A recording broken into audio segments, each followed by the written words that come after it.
దేవుని నామానికి మహిమ కలుగును గాక. నడిపించే జీవాక్కును వీక్షిస్తున్న మీ అందరికీ ప్రభు కృప కలుగును గాక. ఈ దినమును నడిపించే జీవాక్కును పరిశుద్ధ గ్రంథం నుండి మనం చదువుదాం. 2వ దినవృత్తాంతాల గ్రంథము 19వ అధ్యాయము 11వ వచనము చివరి వాక్య భాగము ఇలాగు రాయబడి ఉన్నది. ధైర్యము వహించుడి, మేలు చేటకై యెహోవా మీతో కూడా ఉన్నాడని అక్కడ రాయబడే. దేవుని బిడ్డలారా, ఈ దినమున ప్రభు నీతో మాట్లాడుతూ ఉన్నాడు. ప్రభు నీకు సెలవిస్తూ ఉన్నాడు. నిన్ను తోడుగా ఉన్నానని దేవుడు ఈ దినమున నీతో మాట్లాడుతూ ఉన్నాడు.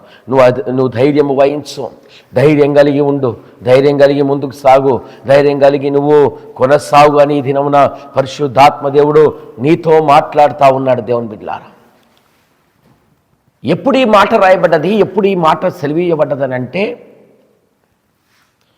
యూదారాజు అయినటువంటి యెహోషాపాతు భక్తిహీనుడైనటువంటి ఆహాబు రాజు నుండి విడిపోయిన తర్వాత, యెహోవా ప్రవక్త ద్వారా హెచ్చరించబడి సరి చేసుకొని ఆ చెడ్డ స్నేహాన్ని, భక్తిహీన స్నేహాన్ని విడిచిపెట్టిన తర్వాత, ఆ దేవతా స్తంభాలను తీసివేసిన తర్వాత, దేవుని యొద్ద విచారణ చేయుటకు ఆయన మనస్సును నిలుపుకున్న తర్వాత, యెహోషాపాతు యొక్క మనస్సు దేవుని యొద్ద విచారణ చేయుటకు నిలుపుకున్న తర్వాత చెప్పబడుతున్నటువంటి మాట ఇది.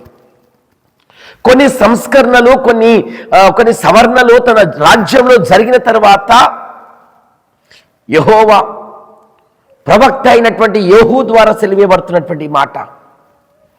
కొన్ని మార్పులు, కొన్ని చేర్పులు వచ్చిన తర్వాత, కొన్ని సంస్కరణలు వచ్చిన తర్వాత వారితో ప్రవక్త ద్వారా బయలుపరచబడుతున్నటువంటి మాట, మీరు ధైర్యం వహించండి, ఎందుకంటే యెహోవా మీతో కూడా ఉన్నాడు అని వారికి సెలవిస్తా ఉన్నాడు. దేవుని బిడ్డలారా, చెడ్డవాడైనటువంటి ఆ రాజు యొక్క స్నేహాన్ని విడిచారు, దేవుని పైన మనస్సును నిలిపాడు, మంచి క్రియలు కలిగిన వ్యక్తిగా ఉన్నాడు, మంచి క్రియలు కలిగినటువంటి వ్యక్తిగా కొనసాగుతున్నటువంటి సందర్భంలో చెప్పబడుతున్నటువంటి మాట, మంచిగా బతుకుతున్నప్పుడు, భక్తిగా బతుకుతున్నప్పుడు, మనము దేవుల్లో సాగుతున్నప్పుడు, లోకము నుండి, ఇరుగు పొరుగు వారి నుండి మనకు శ్రమలు ఎదురవుతాయి. వాళ్ళు మనం దూషించడం అనేది ఎదురవుతూ ఉంది. మనము నిందల పాలవ్వడం అనేది జరుగుతూ ఉంటుంది.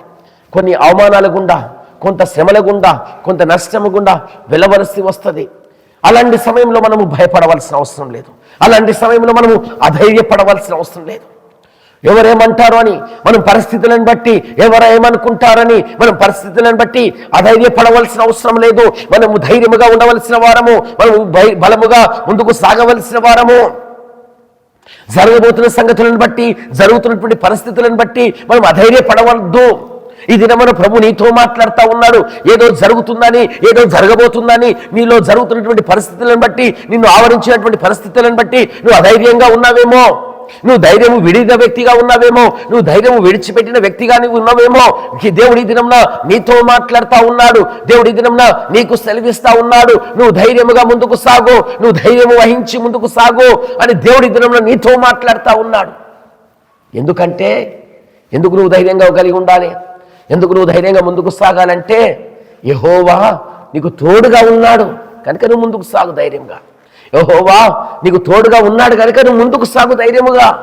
ప్రభు ఈ దినమున నీకు సెలవిస్తా ఉన్నాడు. దేవుని ఆత్మ నీకు సెలవిస్తా ఉన్నది.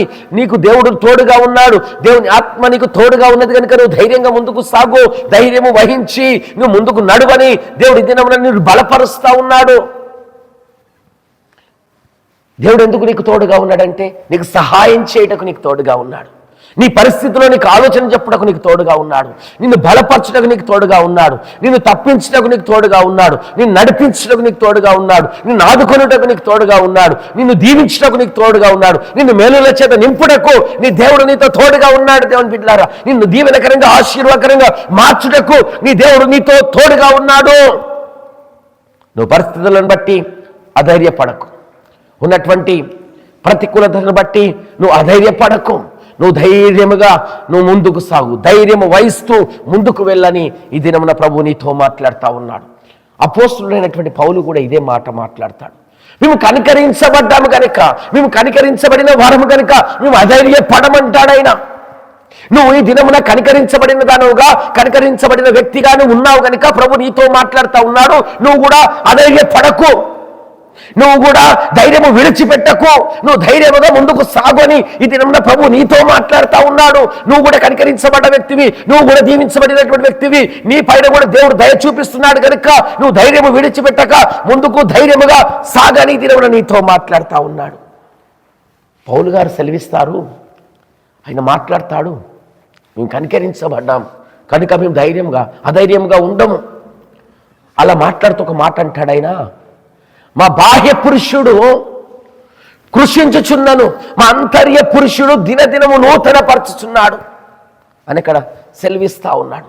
మేము అధైర్యపడము, ఎందుకంటే మా బాహ్య పురుషుడు దినదినము బలహీనపరచబడుతున్నా, దినదినము కృషించుచున్నా, దినదినము నీరసించిపోతున్నా, మా అంతరంగంలో దినదినము మేము నూతనపరచబడుతూ ఉన్నాం, నూతన శక్తిని పొందుకుంటున్నాం, మేము నూతన బలాన్ని పొందుకుంటున్నాం, మేము ఆత్మచేత నడిపించబడుతున్నాం కనుక మేము అధైర్యపడమని అక్కడ పౌలు సెలవిస్తాడు.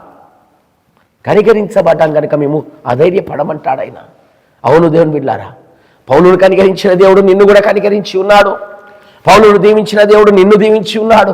పౌలుకు తోడుగా ఉన్న దేవుడు ఈ దినమున నీతో కూడా ఉన్నాడని ప్రభువాక్కు నీకు బయలుపరుస్తా ఉన్నది. పరిశుద్ధాత్మ దేవుడు నీకు బయలుపరుస్తా ఉన్నాడు.